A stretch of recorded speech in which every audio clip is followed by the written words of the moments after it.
నమస్తే RTV news కి స్వాగతం. మీ సమస్య పరిష్కారమే మా లక్ష్యం. మీ సమస్యలను వాట్సాప్ చేయండి చాలు. 9492726238. మా వార్తలు మీకు నచ్చినట్లయితే లైక్ చేయండి, షేర్ చేయండి, సబ్స్క్రైబ్ చేయడం మాత్రం మర్చిపోకండి.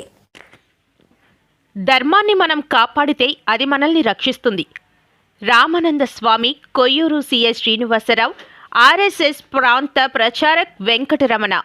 అల్లూరి సీతారామరాజు జిల్లా కొయ్యూరు మండలం శరబన్నపాలెం గ్రామంలో హిందూ సమ్మేళన కార్యక్రమాన్ని నిర్వహించారు.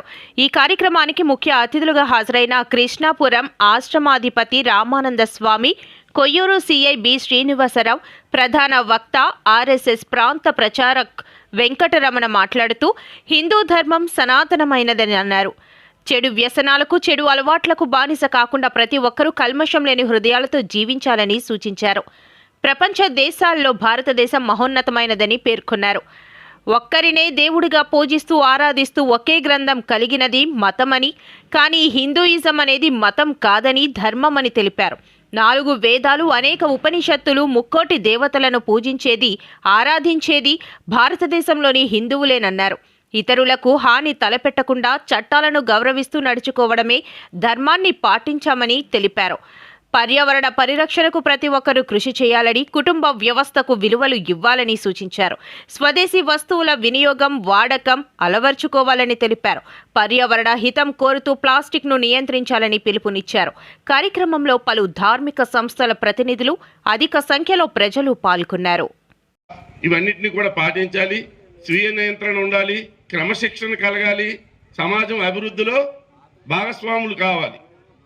ఆ రకంగా యువతంతా నడుచుకోవాలి. చెడు అలవాట్లకి బానిసలు అవ్వకూడదు.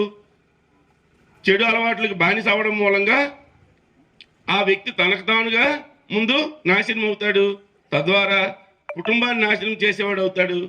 కుటుంబం నాశనం అయితే సమాజం నాశనం అవుతుంది. సమాజం నాశనం అయితే దేశం నాశనం అవుతుంది.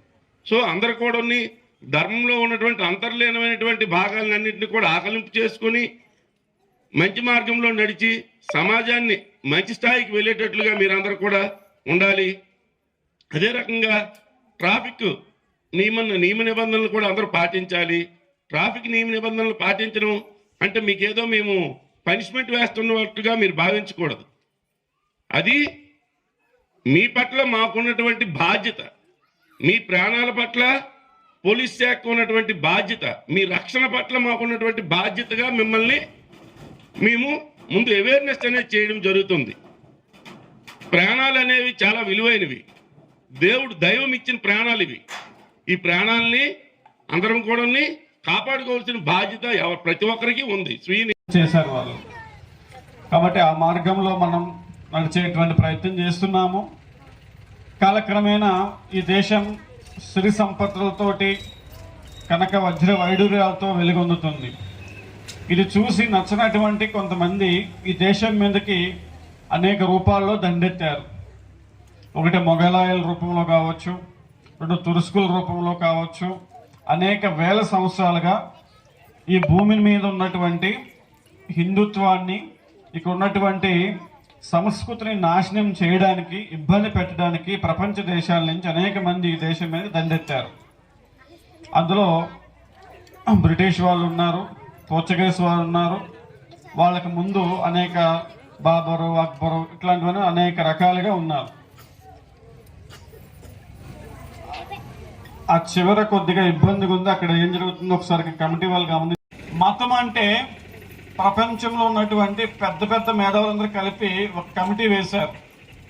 మతం అంటే ఏంటంటే ప్రపంచం తెలిసినటువంటి భాషలో మతం అంటే ఒకటి, ఆ మతానికి ఒకే దేవుడు ఉండాలి, ఒకే పుస్తకం ఉండాలి, ఒకే సంస్కృతి ఉండాలి. ఈ 3 ఉంటేనే అది మతం అంటారు.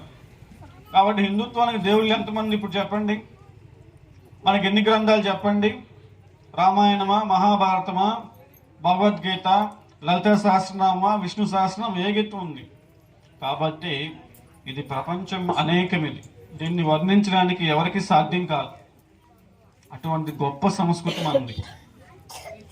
కాబట్టి హిందుత్వం అనేది మతం కాదు, ఇది సనాతన ధర్మం. ఇది ధర్మం అంటే ఏమిటి?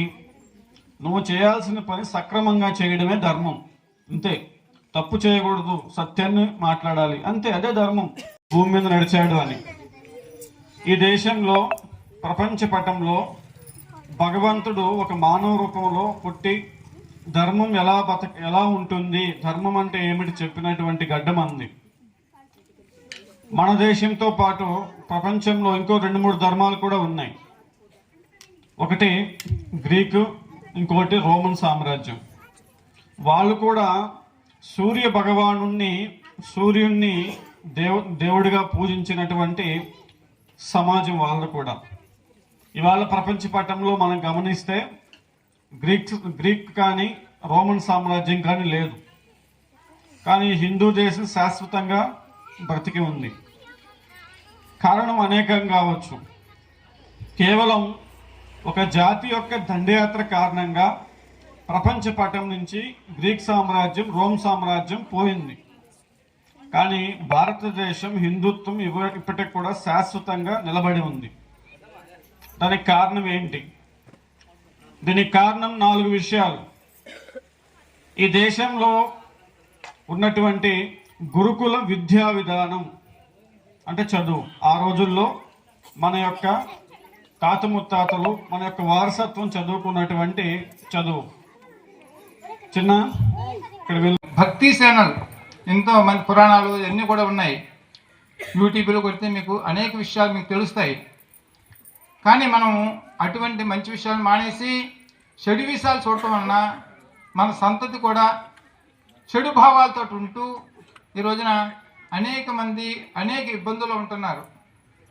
అటువంటి సంస్కృతిని మనం దూరంగా పెట్టుకుని మన సమాజము, మన కుటుంబం బాగుండాలంటే మనం ఏం చేయాలి, దాని మీద బాగా అవగాహన ఉండాలి. అటువంటి అవగాహన లేకపోవటం వల్లనే ఎన్నో చోట్ల ఎన్నో రకాల ఇబ్బందులు. ఎంచిదంటే కుటుంబ వ్యవస్థలో ఆడవాళ్ళకు ఉన్నటువంటి ఇబ్బంది మగవాళ్ళకు ఉండదు. కాబట్టి కుటుంబాన్ని నడపవలసింది ఎవరు? ఆడవాళ్లే. అందుకే మన హిందూ ధర్మం ఏం చెప్తుంది? మాతృదేవో భవ, తల్లికి దండం పెట్టండి అంటున్నారు. మనం ఎవరి పిల్లలన్నా రోజు ఎప్పుడన్నా మన తల్లి తండ్రికి దండం పెడతాం అలవాటు చేశారా? ఎవరూ చేయలేదు.